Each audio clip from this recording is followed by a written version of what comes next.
Welcome to the Well Off Podcast, where the goal is to motivate, inspire, and share success principles. I'm here with Adrian Pannozzo, who is a retired sergeant with the Peel Regional Police. I believe you worked with them for 21 years. And I know you were born, or maybe not born, but you were raised in Barrie, right?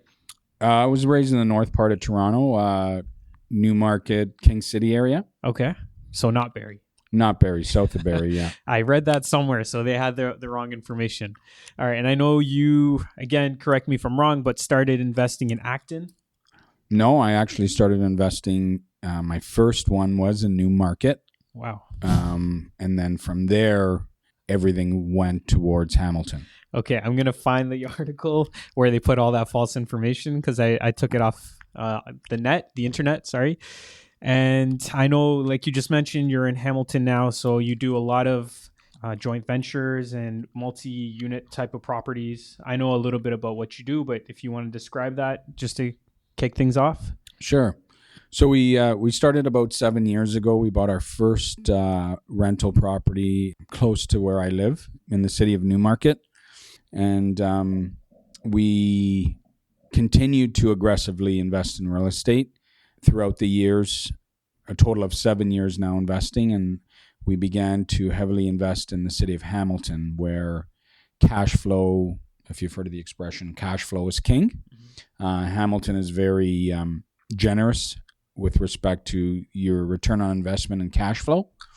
So we continue to invest more resources and funds into Hamilton and multifamily homes, particularly triplexes, fourplex, stuff like that. Great.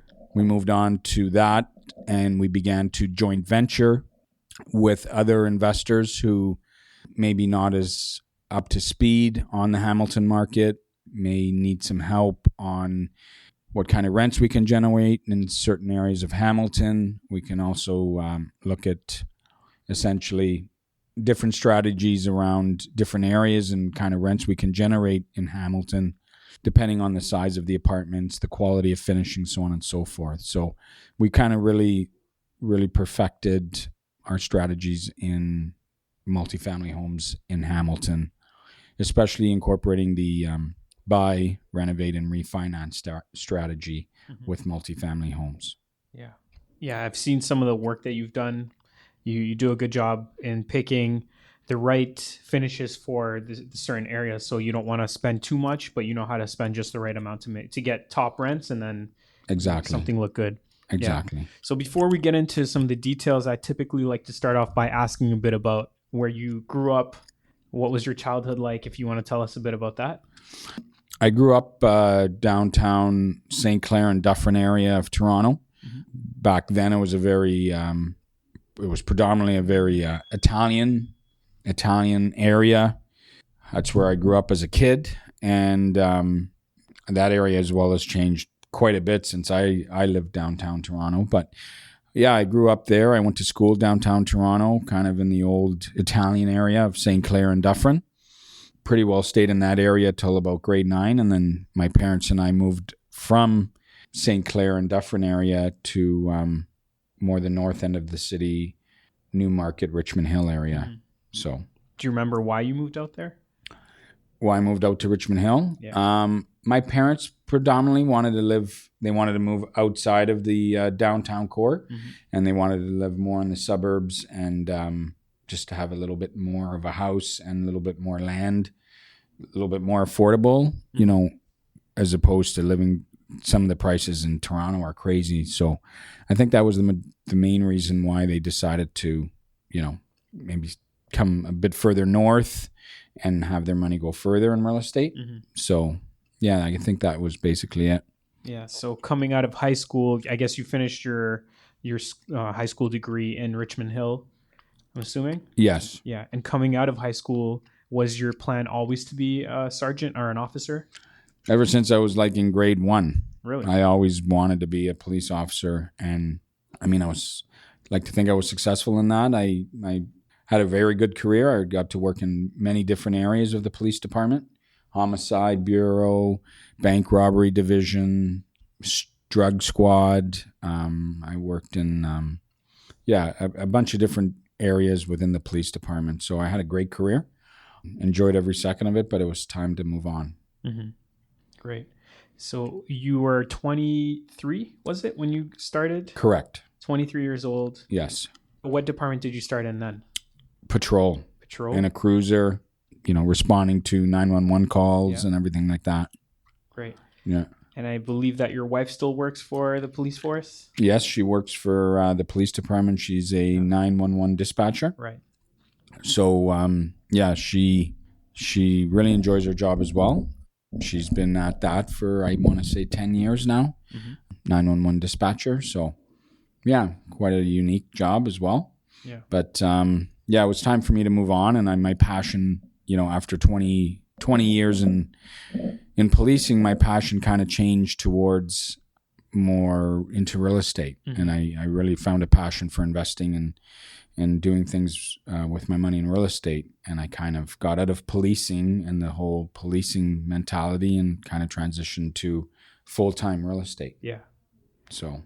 Okay. Well, I was speaking to an insurance agent recently, and it turns out that he had a really good friend who was a police officer, and he's working with you now. So I forgot his name, but it's kind of a small world. The fact that he mentioned your name and he said he was going to be working with you in the future. But he's an agent? He's an insurance agent. He's an life insurance agent. Yeah. But that's for a different time. I'll see if I can remember. Is his name it's on the tip of my tongue. Yeah. But he's an insurance agent. Life yes. Insurance. Yeah. Yes. So maybe somebody for you to look out I think for. I know who you're talking about. I think you're currently working with a police officer on a project in Hamilton at the moment. Yes. Yeah. So it's a good friend of his. But anyways. Okay. I got it. Yeah, I'm trying to connect the dots. Mm-hmm. Yeah, okay. I noticed that there was a video of you on YouTube doing like a little presentation about joint ventures and real estate investing, and it seemed like you were catering or aiming to talk to some of your former colleagues. Police officers, yeah. Yeah. Have you done a lot of deals with your colleagues or your former Just colleagues? starting to now. I never really had my former colleagues.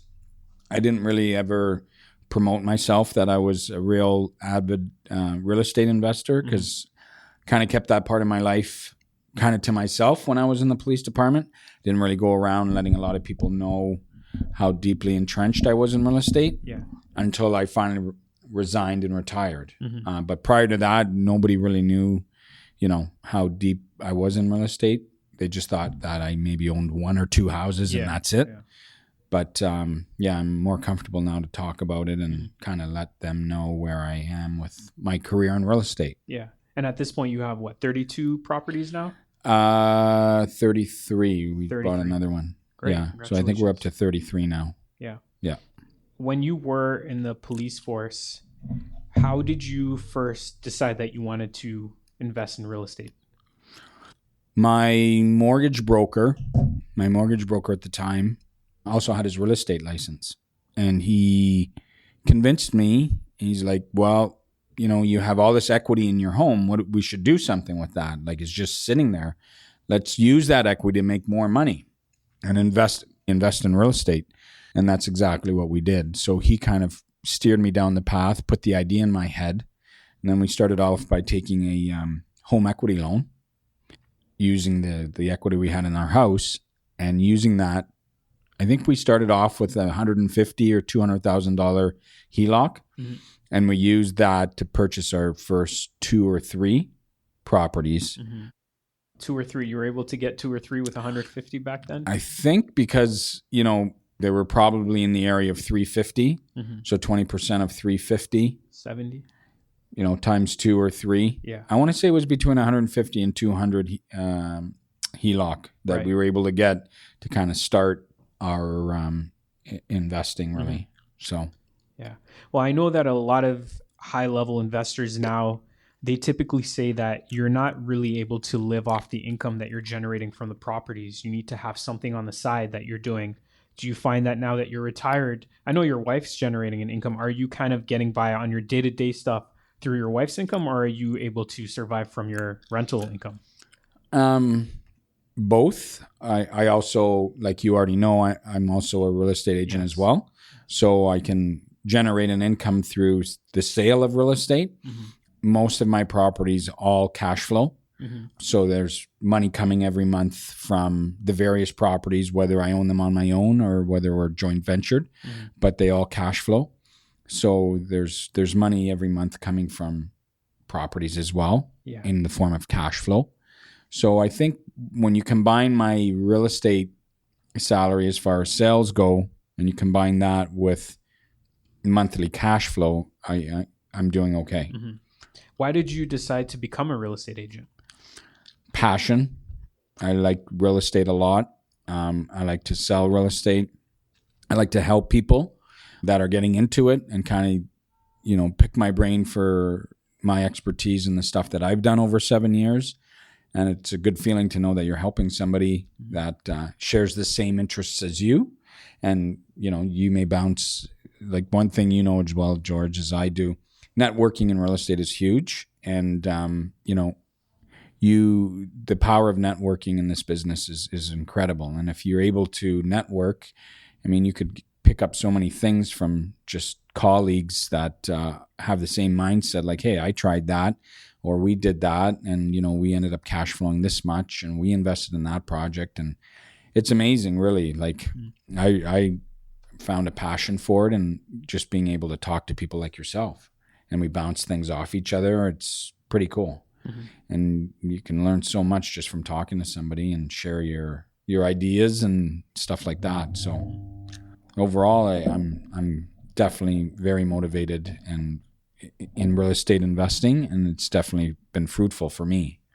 So can you give a few examples of networking events that you might attend, or any form of networking that you're involved in?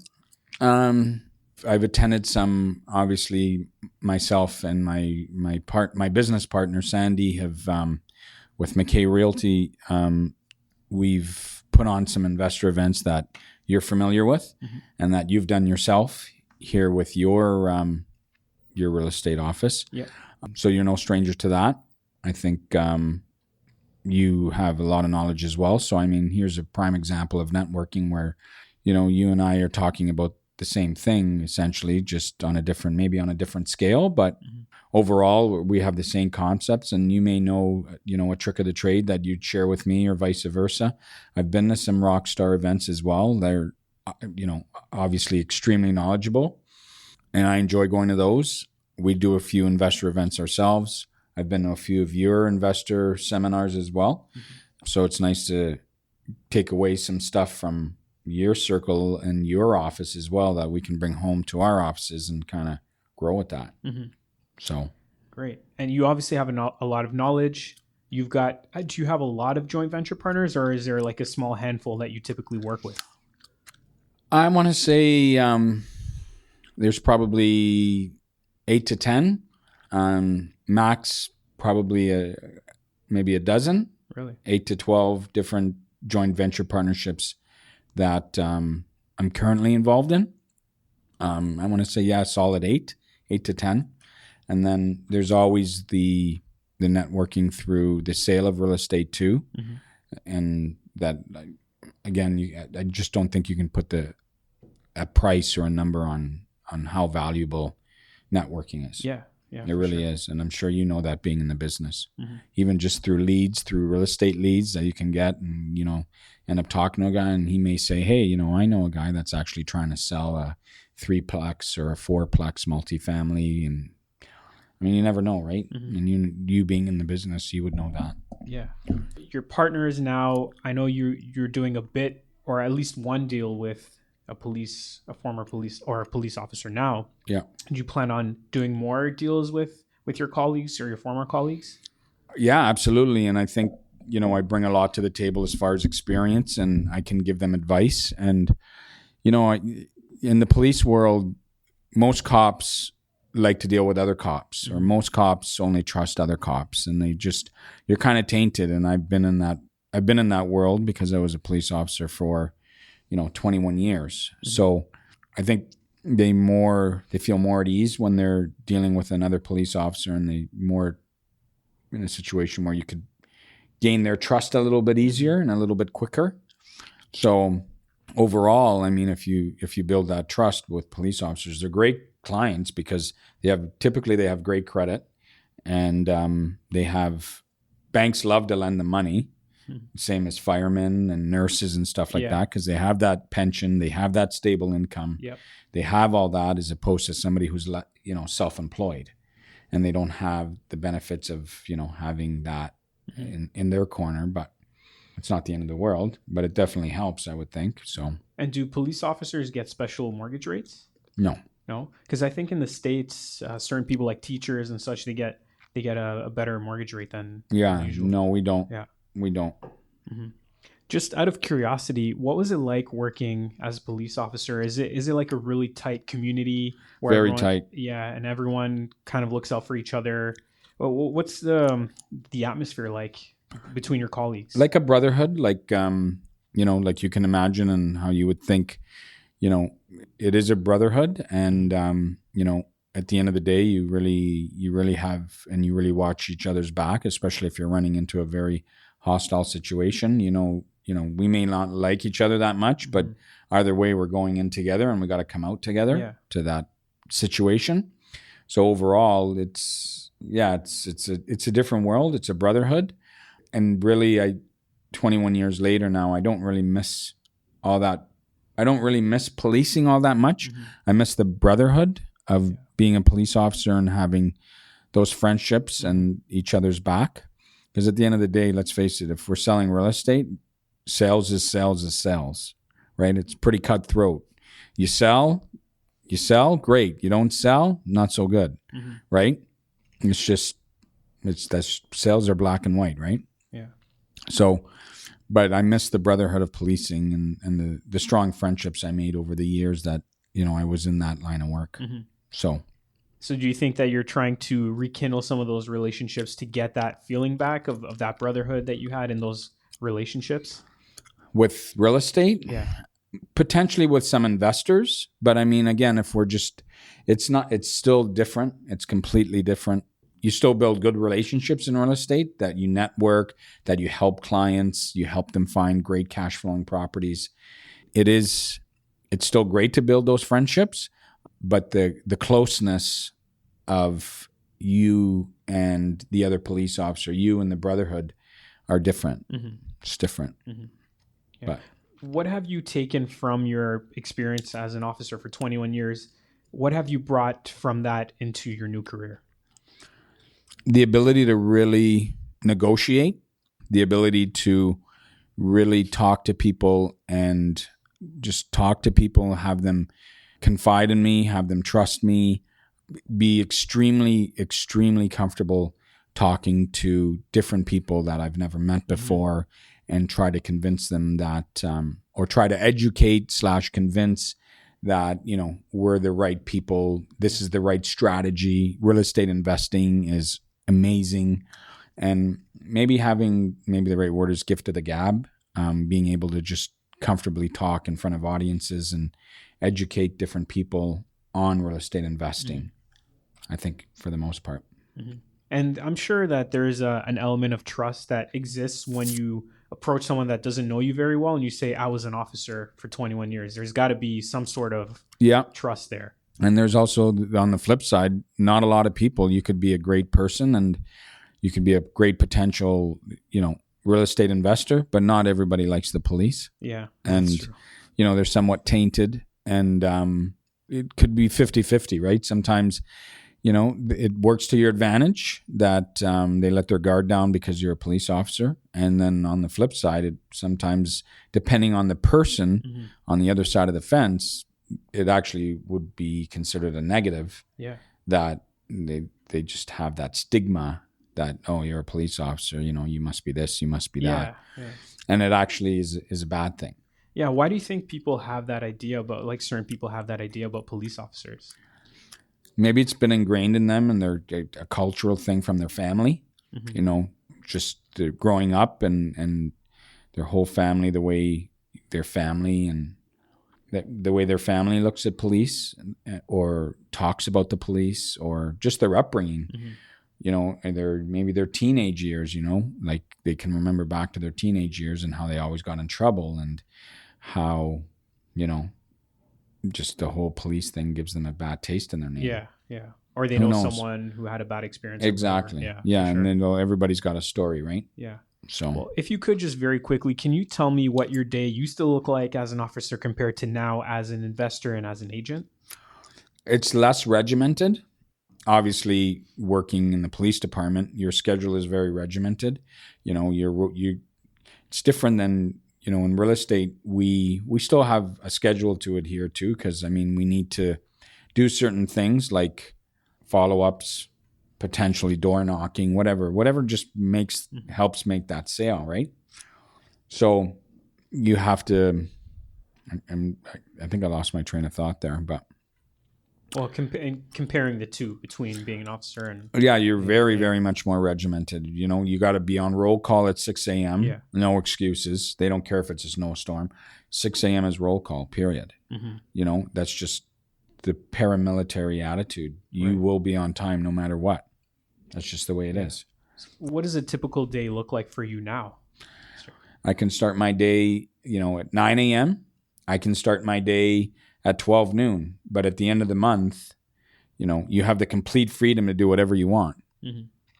But at the end of the day, it's, your sales that month are going to be indicative of how hard you're working, right? Yeah. So it's hard to say every day is going to be the same, but obviously if you set yourself up in a particular routine, it would be a lot easier to stick to a regimented routine. Like, this is what I do with my clients on Mondays and Tuesdays, and I try to, recruit or maybe work it for try to recruit more business.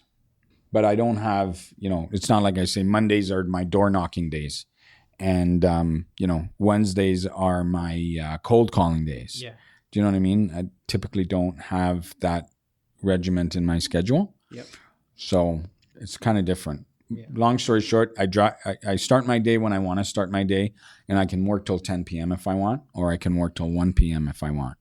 Obviously, the harder we work and the more hours we put in, the more follow-ups and strategic stuff that we have planned to, obviously drum up business.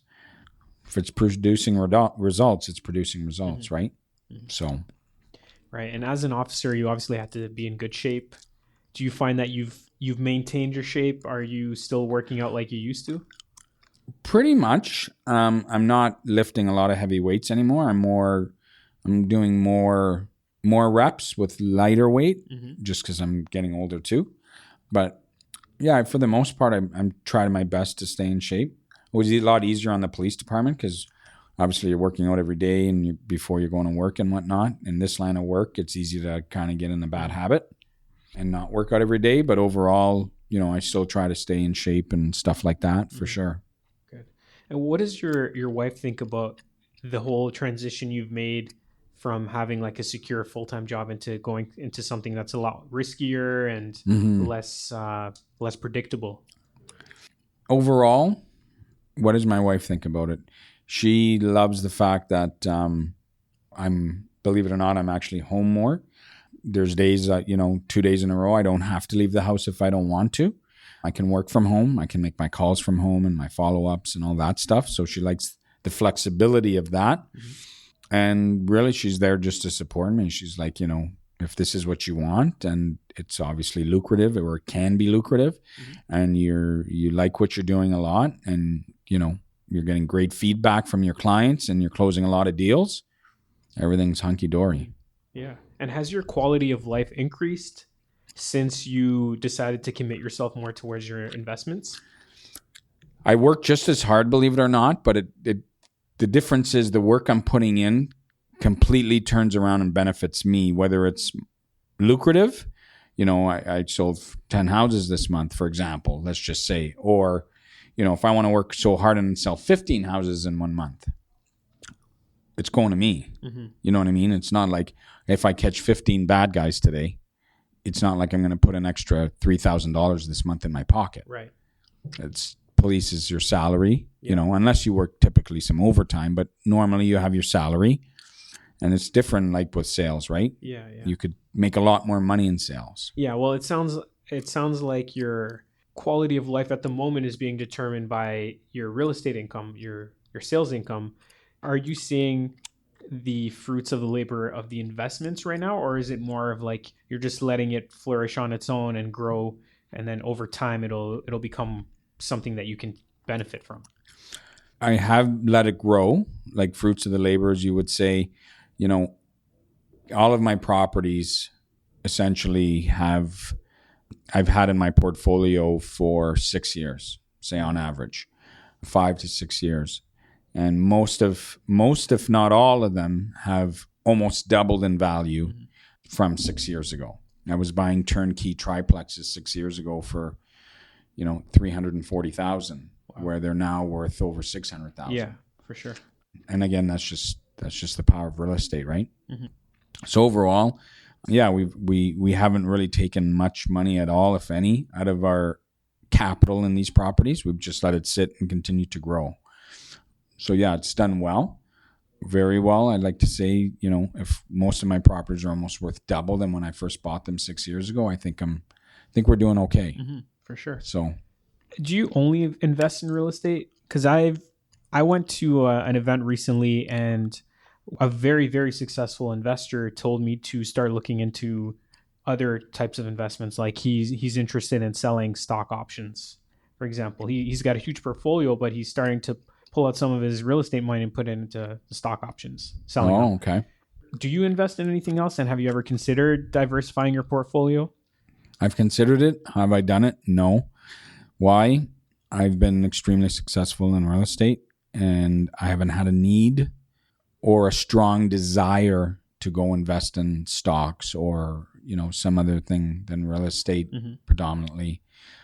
Yeah, and maybe it's not a good idea because, I'm kind of one of those guys that, puts all his eggs in one basket right now. So probably not the best idea in the world, but I would say I definitely fall under, I got all my eggs in one basket. Mm-hmm. Great. Just to switch things up, I want to ask, what would be your biggest goal right now? Or maybe not even right now. Let's just say in general, what would be your biggest goal? What's the biggest goal you ever thought about accomplishing? Biggest goal would be to have a real estate team that's potentially 3 times bigger than what we have now. Something like the size of this business, for example. Have a team that, is essentially the size of this team. That would be my goal, is to continue to educate myself, continue to know more, continue to learn more, but ultimately build a bigger, stronger team within our office as well. Right. Are you focused more on your real estate sales side of things, growing your team there, or are you spending more time focusing on growing your portfolio of properties? At this point right now, I would say it's more growing the team than my portfolio. I think my portfolio is very strong, considering I started 7 years ago. Very strong. So if I were to be given a choice, I'd say I'd like to put a lot more emphasis on growing the team. Why is that? We bought a building that we can house our team in, so I think we can definitely make use of the space. And again, we purchased the building, so we are, again, reinvesting and investing in real estate. It's not, we're just, we're obviously trying to do the right thing and reinvest in real estate. And obviously being agents, probably totally comfortable doing that, as opposed to saying, hey, George, let's put 60,000 in the stock market. Most of my clients don't like that.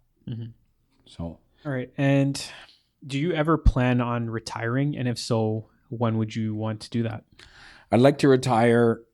I mean, if everything continues to go to plan, I'd like to retire by the time, I'm 52. Okay. I would love to completely, retire. And so in 8 years? I'm 44. Yeah. Yeah. Probably so closer to 50. 2026? Oh, even before then? What? You want to retire by then? Oh, yeah. Like, ideally, max I'd like to retire is by 50. Yeah. So 2026, I believe. We're what, 2014? Oh, wait. No, 2024. 2018. Yeah. Yeah. Wow. Yeah. Okay. And you're going to do that. Will you have some sort of residual income from the team? Or is that going to be, you're going to count on your properties at that point? I think for the most part, I'm going to concentrate on my properties at that point. Yeah. Continue to sell real estate, obviously, on the team. But I mean, I think if I went really, really, really aggressively and worked my butt off in the next 4 to 5 years, that would take us to, 50. Overall, yeah, I think I wouldn't burn my time. I would just definitely put it towards more real estate. Okay. Well, 10 years ago, do you think you would have been able to retire at 50? No. No. When did you Absolutely start not. believing that was possible?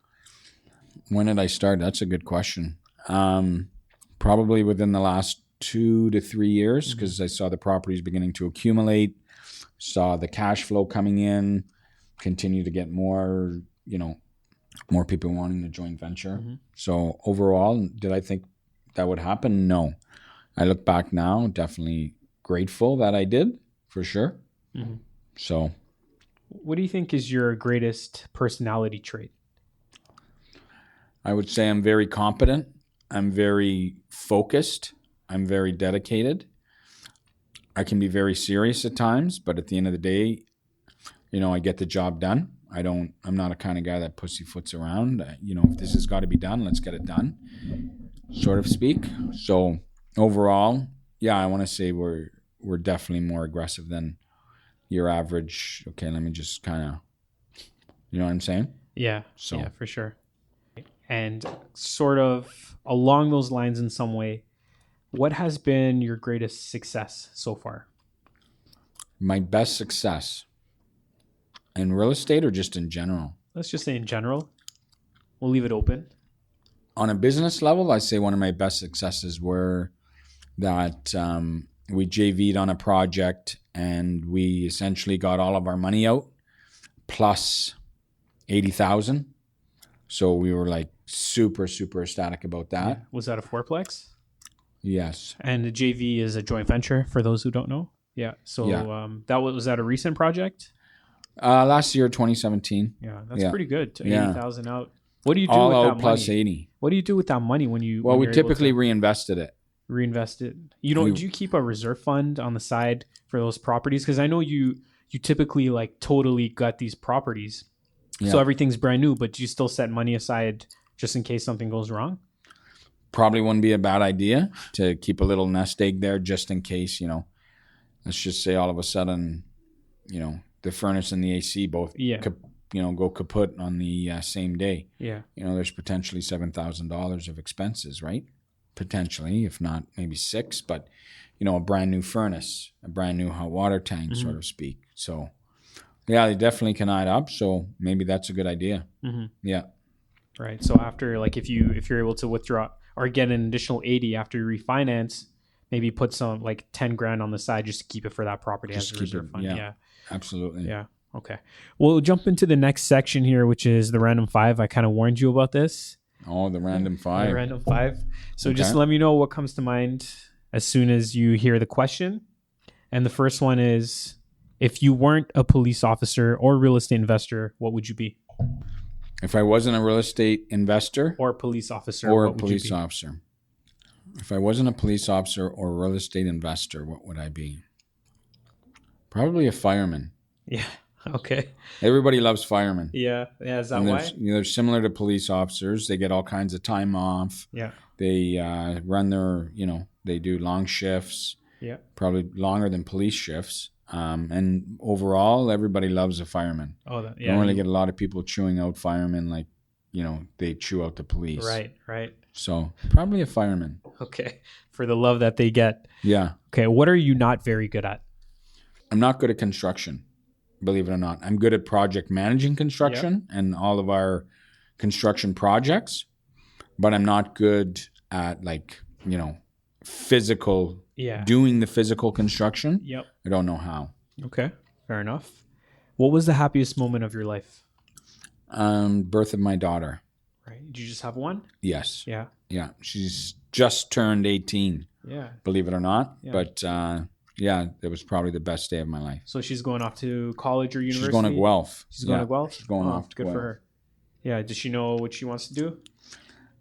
She's studying at Guelph University psychology. Psychology? She wants a master in psychology. Well, good for her. Yeah. All right. So this is kind of a totally random question, but would you go with Bugs Bunny or Tom and Jerry?